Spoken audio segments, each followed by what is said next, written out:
사이에서 나왔습니다.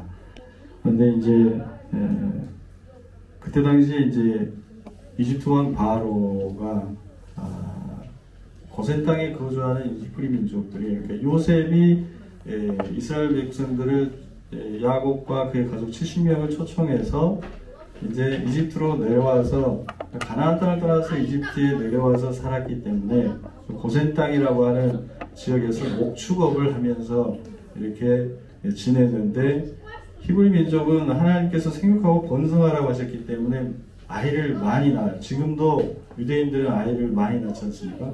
그래서 생육하고 번성하여서 너무나도 강성해지니까 바로 왕이 이 히브리 민족들이 너무나도 강하다 해서 이제 갓 낳은 사내 아이를 다 죽여라 라고 해서 이제 그 아이를 이렇게 뵐 때 옆에서 누가 도와주죠? 산파. 히브리 산파들에게 그 명령을 해요. 근데 히브리 산파들이 이제 모세를 이렇게 나일강에 띄워보내는 것을 이제 묵인하죠. 그래서 원래 히브리인들은 우리가 달려가는 도중에 빨리빨리 나아가고 그런 식으로 거짓말을 해가지고 넘어가는, 그렇게 해서 이제 히브리 민족 가운데 그런 안 좋은 일이 있었지만 모세는 겨우 살아남아서 나일강에 보내게 되고, 나일강을 따라 내려가다가 바로 이집트 모세, 이집트 여왕,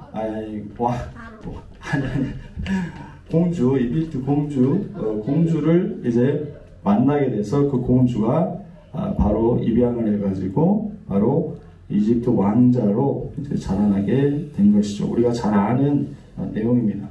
그런데 이제 바로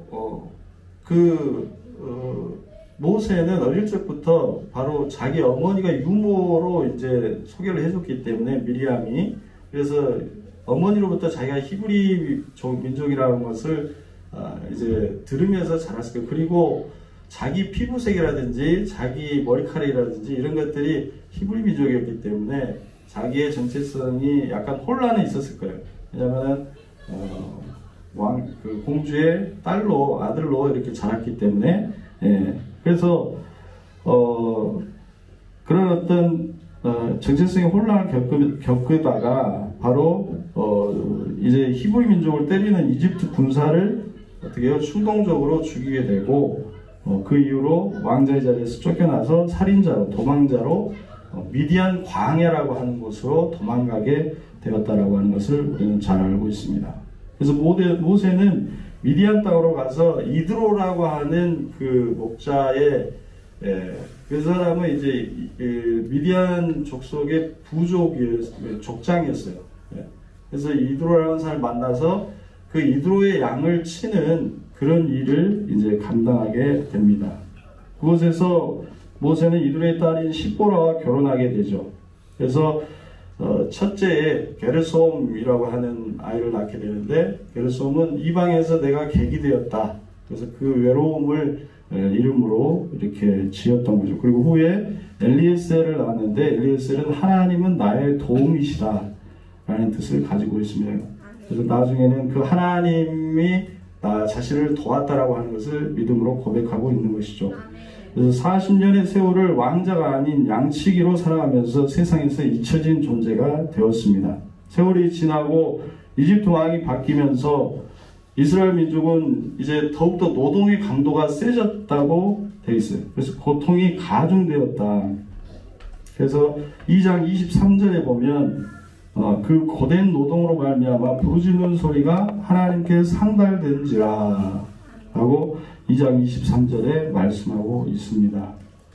그래서 오늘 말씀 7절에서도 내가 그 백성의 고통을 분명히 보고, 하나님께서 이스라엘 민족의 그 고통을 보고 그 부르짖음을 내가 듣고 그 뜻을 알고 내가 내려가서 그들을 애굽인의 손에서 건져내고 그들을 그 땅에서 인도하여 내겠다라고 말씀하십니다.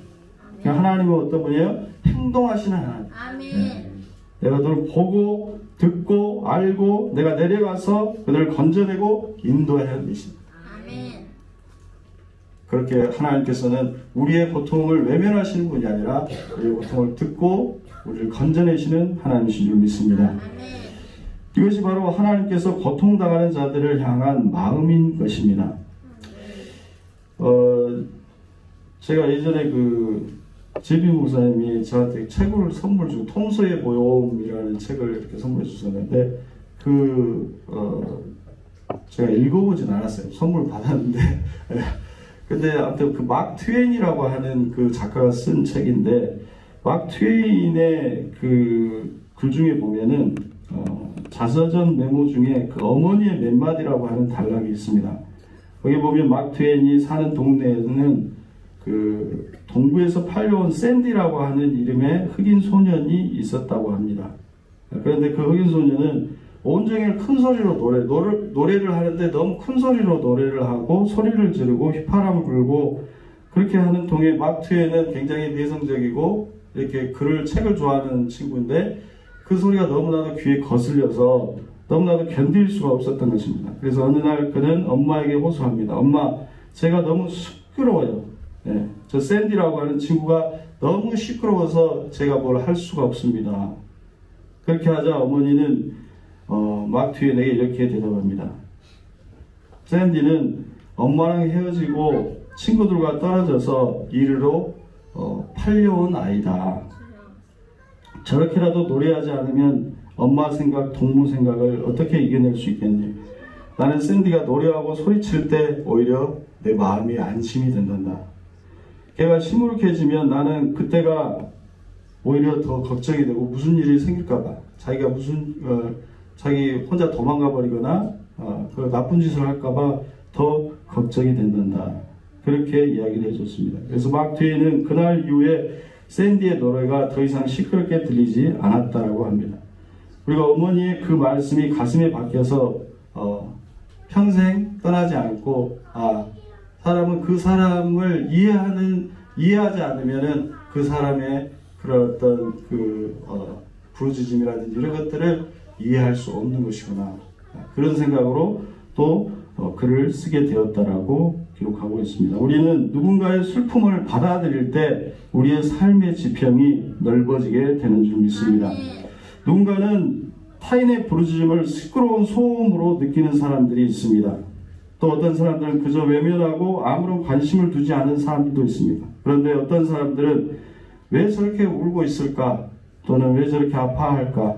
왜 저렇게 부르짖는가?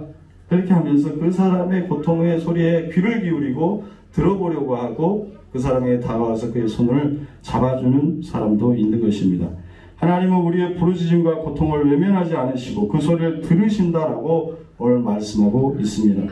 오늘도 여러분이 기도할 때, 부르짖을 때 하나님께서 여러분의 기도를 들으실 줄 믿습니다. 하나님은 이스라엘 백성의 그 고통의 소리를 들으시고 마음이 아프셨어요. 너무나도 마음이 힘드신 거예요. 그래서 하나님은 이스라엘을 이집트에서 구원하시기로 작정하신 것입니다. 우리 교회도 상대의 아픔을 외면하는 것이 아니라 상대의 아픔을 들어주고 위에서 기도해주고 위로해주고 또 그리스도의 사랑으로 손을 내밀어주는 그런 교회가 될 수 있길 바랍니다. 저는 이 이스라엘이 겪는 고통의 소리가 묵상을 이렇게 하면서 비단 그 노동의 무게 때문만은 아니었을 것이라고 생각이 되었습니다. 오늘 말씀 6절에 보면 하나님이 자기를 모세에게 소개할 때 뭐라고 해요? 나는 너의 조상의 하나님이니 아브라함의 하나님, 이삭의 하나님, 야곱의 하나님이라고 말씀하고 있습니다. 그들에게 약속한 땅은 이집트 고센 땅이 아니라 어떤 땅이에요? 가나안 땅이었어요. 그들은 이제 하나님의 약속의 땅을 떠나서 이집트의 문화 속에서 오랫동안 430년 동안 지낸 거예요. 그래서 하나님을 잊어버리고 그들의 영혼이 병들어가고 그들의 심령이 고통을 당하고 있었기 때문에 그러한 영적이고 육적인 고통에서 하나님은 그들을 불러내어서 구원의 길로 인도하시기를 원하셨던 것입니다. 이러한 점에서 우리가 출애굽 사건을 이렇게 생각해 볼 때 분명히 알아야 할 것은 하나님의 이스라엘 백성을 출애굽시키려는 목적은 단순히 노예 해방만이 목적은 아니었다는 겁니다. 왜 그들을 굳이 이렇게 이끌어내서 인도하시는가? 하나님은 단순히 그들을 애굽에서 벗어나서 파라다이스나 유토피아로 인도하시려는 것이 아니라 바로 하나님의 백성으로서, 하나님의 자녀로서 살아갈 길을 알려주시기 위해서 그들을 구원하셨다라는 것입니다. 그러므로 이스라엘을 구원하신 하나님의 구원의 뜻은 첫째로 이집트의 노예 생활에서 벗어나서 적과 꿀이 흐르는 땅, 가나안 땅으로 가서 자유민으로 살아가게 하는 것, 그것이 첫 번째 뜻이었고, 두 번째 뜻은 바로 이집트 바로의 백성이 아니라, 그들은 이제 더 이상 이집트 바로의 백성이 아니라 하나님의 백성으로 부르셔서 그 백성답게 살아가게 하기 위해서 이스라엘 백성을 이집트로부터 출애굽시키셨다는 것을 우리는 기억해야 할 것입니다. 즉 다시 말해서 하나님께서 우리를 구원하신다는 것은 우리를 어떤 억압으로부터 건져내실 뿐만 아니라 우리를 하나님의 백성으로서 새롭게 우리를 빚어가시는 것을 포함하고 있다라고 하는 것을 우리는 기억해야 된다는 것입니다. 하나님은 우리를 백성답게 살게 하시기 위해서, 우리가 하나님을 믿고 하나님을 경외하는 삶을 살아가게 하시기 위해서 우리를 하나님과의 친밀한 관계 속으로 들어가게 하신다는 거예요. 신앙은 하나님과의 친밀한 관계 속으로 들어가는 것입니다. 그래서 이집트에서 가나안 땅까지 실제 거리로는 10하루길이면 갈 수가 있어요. 걸어서. 그렇게 멀지 않은 길, 10하루길이면 가나안 땅까지 갈 수 있었지만 그 지름길로 인도하지 않으시고 40년의 세월 동안 광야에서 이렇게 빙빙 돌리시고 그 시간을 보낼 때 그들은 하나님과 여러 가지 옥신각신하면서 하나님이 누구신지를 알아가게 되었고, 하나님의 백성으로 살아간다는 것이 무엇인지 조금씩 배워가게 되었다라는 것입니다. 오늘 말씀에서 하나님은 모세를 부르시고 계십니다. 왜 모세를 부르시는 것일까요? 그냥 그들을 가나안 땅으로 인도하시면 되는데, 또 특히나 모세는 히브리 민족에게 이미 잊혀진 존재였고 또는 이집트 왕자로 기억되고 있었어요. 그러니까 히브리 민족하고 같이 보낸 세월이 전혀 없는 사람이에요, 모세는.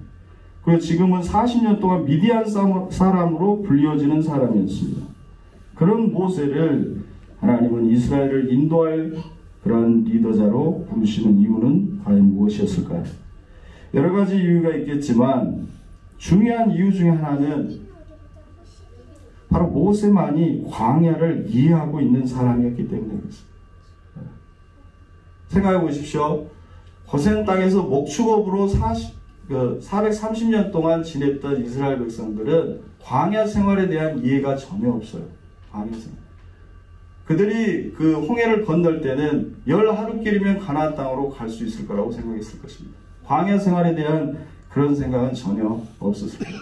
그러나 하나님께서는 이미 이스라엘 백성들을 구원하실 때 바로 광야 생활에 대한 그 생각을 이미 갖고 계신 것입니다. 그래서 광야 생활을 인도할 수 있는 사람 가운데 이 모세만이 미디안 광야에서 양치기 생활을 40년 동안 했기 때문에 광야에서 텐트를 어떻게 치는지, 또 추운 밤에는 어떻게 지내야 되는지, 더운 낮에는 어떻게 지내야 되는지, 물을 어떻게 구해야 되는지, 그러한 여러 가지 광야 생활에 대한 이해가 바로 모세에게는 늘 했던 일이었기 때문에 이 모세에게 광야는 아주 친근한 장소였다는 것입니다. 그래서 오늘 말씀도 신의 광야에 있는 신의 산까지 잃어버린 양을 찾으러 온 것입니다. 하나님은 광야를 먼저 경험한 모세를 부르시면서 이스라엘 백성이 광야에서 40년 동안 하나님을 만날 것을 미리서 예고하고 있다는 것입니다. 그 광야 40년은 하나님과 이스라엘 민족 간의 긴 대화의 시간이었어요. 이것을 우리는 잘 기억해야 돼요. 구원에 있어서 왜 40년이라고 하는 긴 대화의 시간, 또 교제의 시간, 하나님을 만나는 시간이 필요했는가? 그것을 우리는 잘 생각을 해봐야 된다는 것입니다. 왜 하나님은 그냥 우리를 천국으로 보내시면 되지, 가나안 땅으로 보내시면 되지, 왜 이토록 우리를 이 땅에서 하나님의 백성답게 살아가기를 원하시는 것일까요? 광야의 긴 세월 속에서 희노애락을 함께하며 하나님을 알아가게 되기를 원하십니다. 여러분들 신앙생활 속에서, 그 긴 여정 속에서 그냥 한 번에 은혜를 팍 줘버리고 말아버리지 왜 계속해서 날마다 우리의 삶의 광야 속에서 만나를 먹어야 되고 계속해서 하나님과 대화하면서 우리의 신앙이 그 순례자의 길을 걸어가야 되는 것일까요? 인간은 하나님의 형상으로 창조되었기 때문에 하나님의 형상을 회복할 때 참된 행복을 느낍니다.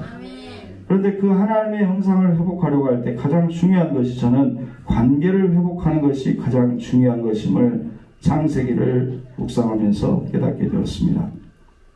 창세기를 보면 하나님이 인간을 창조하실 때 남자와 여자로 창조하십니다. 그것은 매우 특이한 것이기에 거예요. 사실.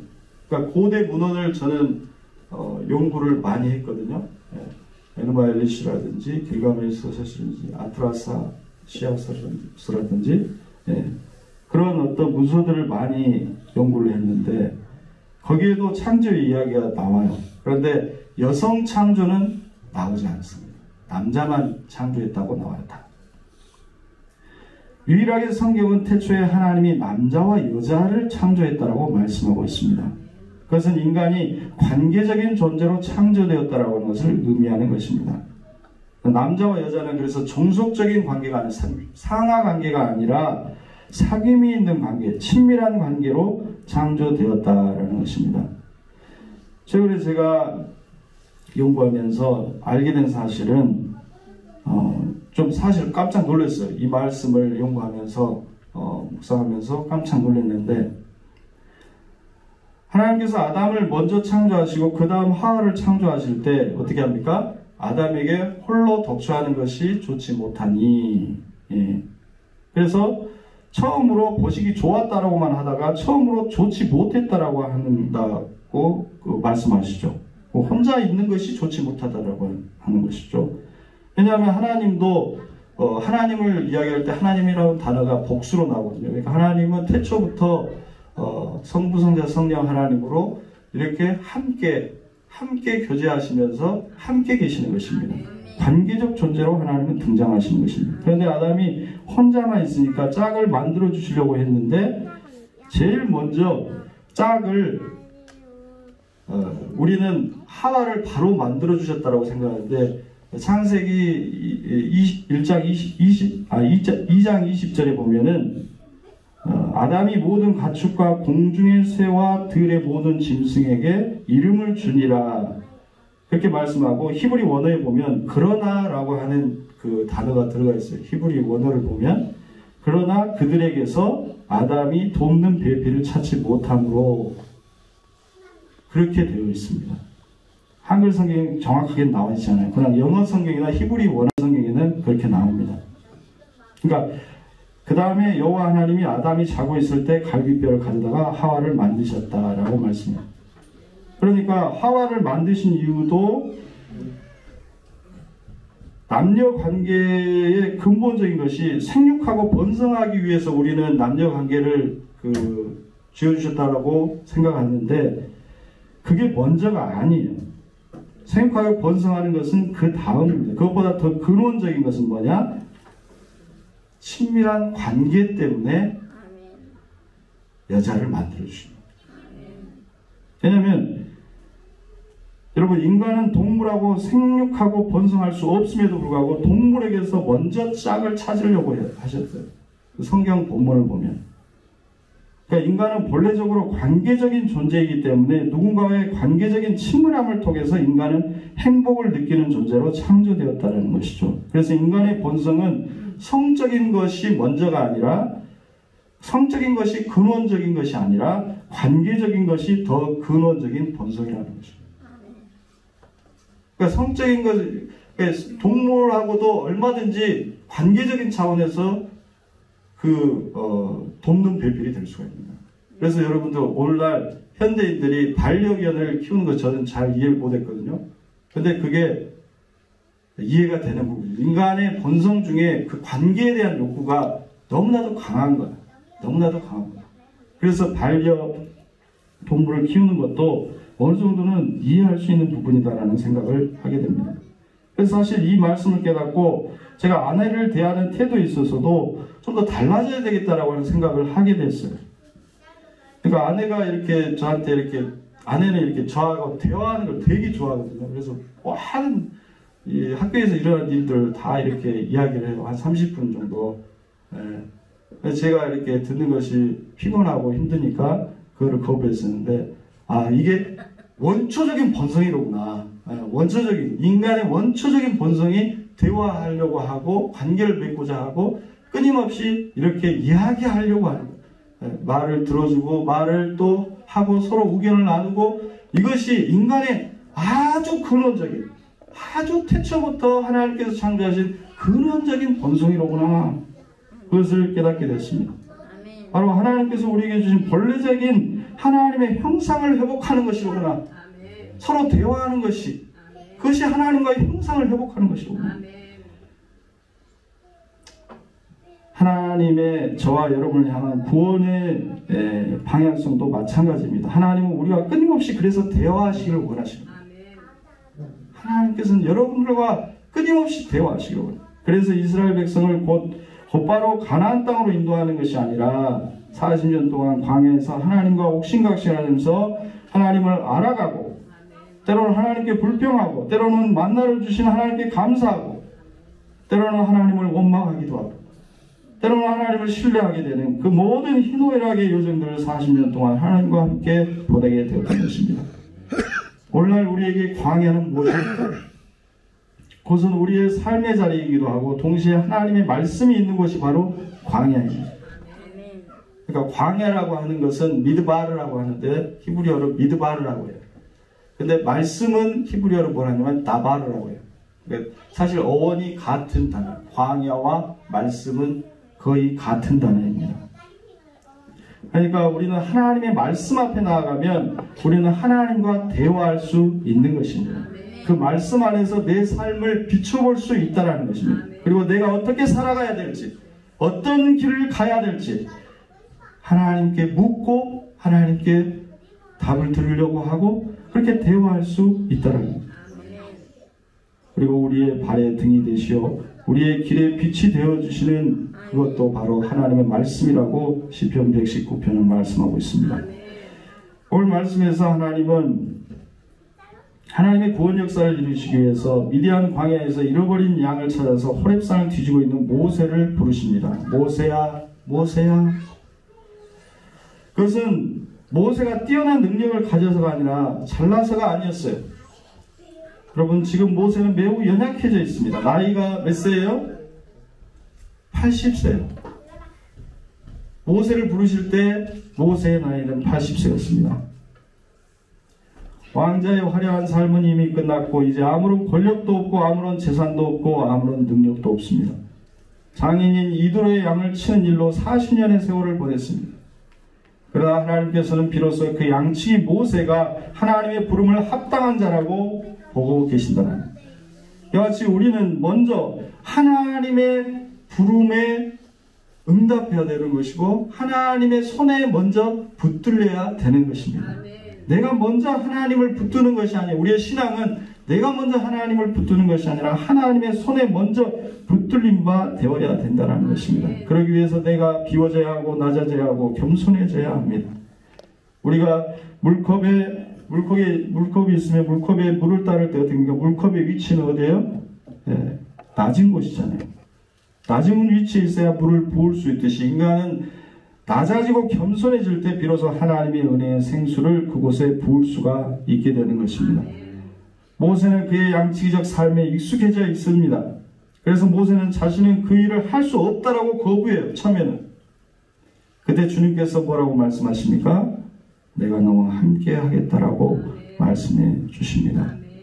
오늘 말씀 뒤쪽으로 쭉 읽으면 그 말씀이 나와요. 내가 너와 함께 하겠다.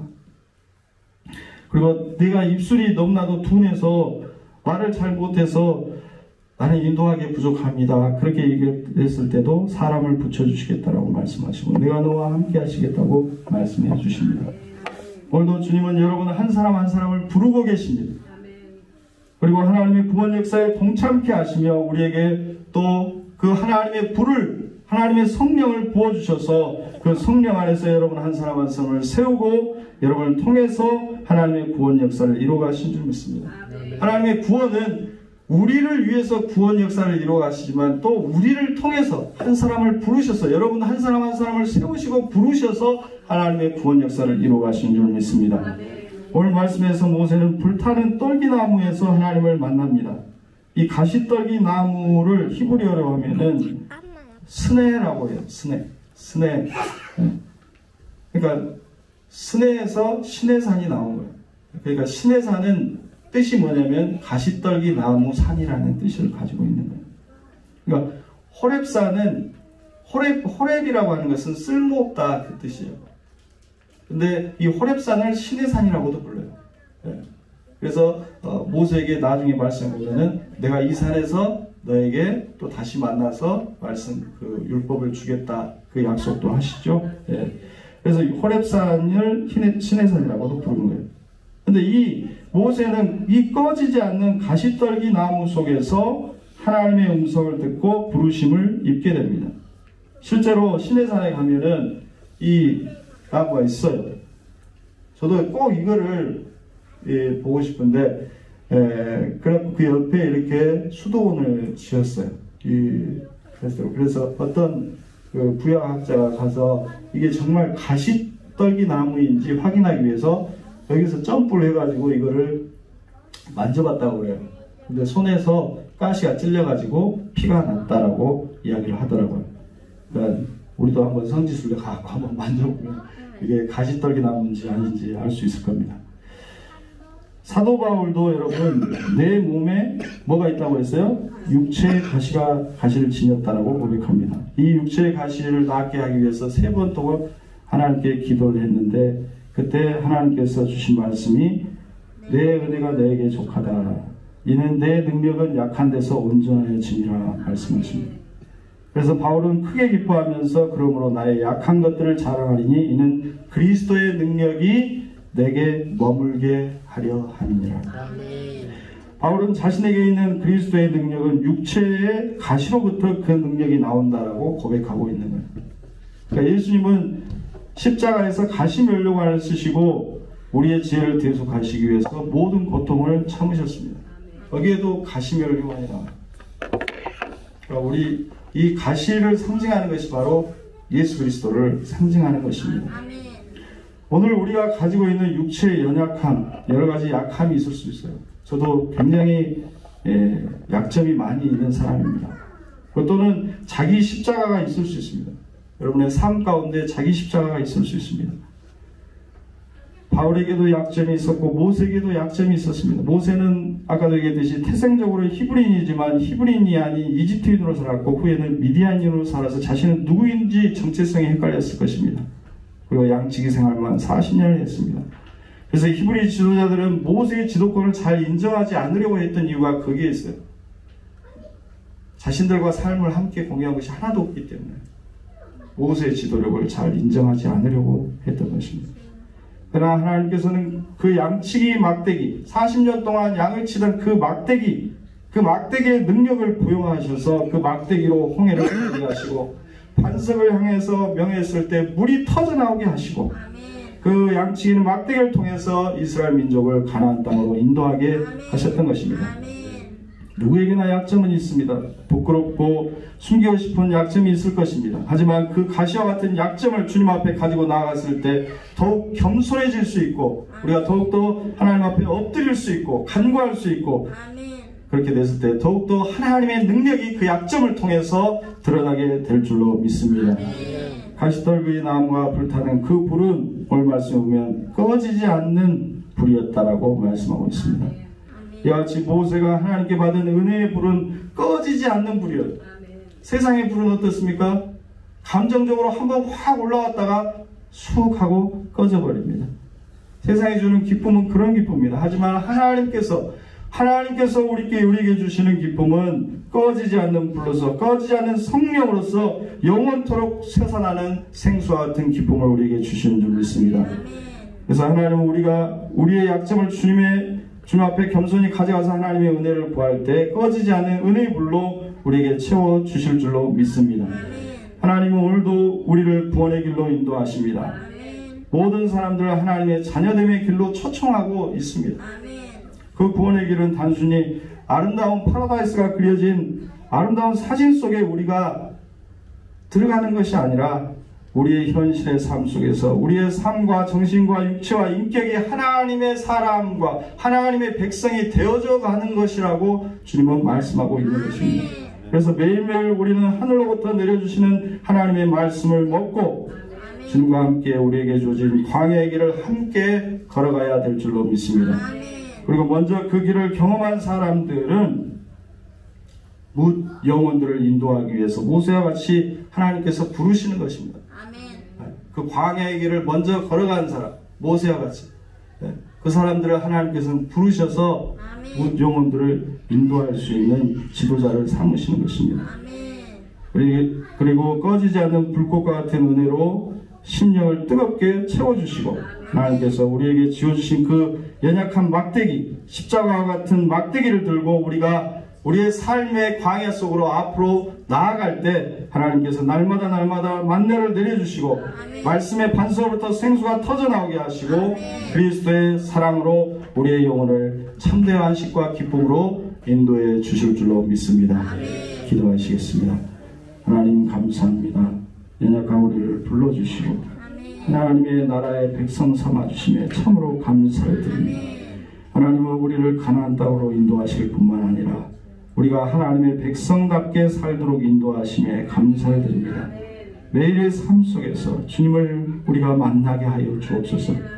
주님의 음성에 귀를 기울이게 하시고 날마다 주님과 대화하며 주님을 더욱 깊이 알아가는 기쁨을 누리게 하여 주옵소서. 주님, 우리를 부르셔서 문 영혼들을 인도하시기를 원하시는 주님, 우리가 연약하지만 우리가 약하지만 우리가 하나님의 손에 들려졌을 때 우리가 하나님의 지팡이가 되는 줄로 믿습니다. 하나님, 우리의 심령에 성령에 꺼지지 않는 불로 채워주셔서 담대하게 하나님의 복음을 증거하는 삶을 살아가게 하여 주옵소서. 그리고 작은 우리의 그 불꽃이 상처받고 고통받는 영혼들을 위로하고 이렇게 세워주며 회복시키는 하나님의 능력의 손길이 되게 하여 주옵소서. 우리 고백교회를 복을 주시고 오늘 함께 예배드리는 모든 성도의 삶 가운데 성령의 은혜를 내리고 주시옵소서. 축복할 줄 믿사옵고 예수 그리스도의 이름으로 기도드리옵나이다. 아멘.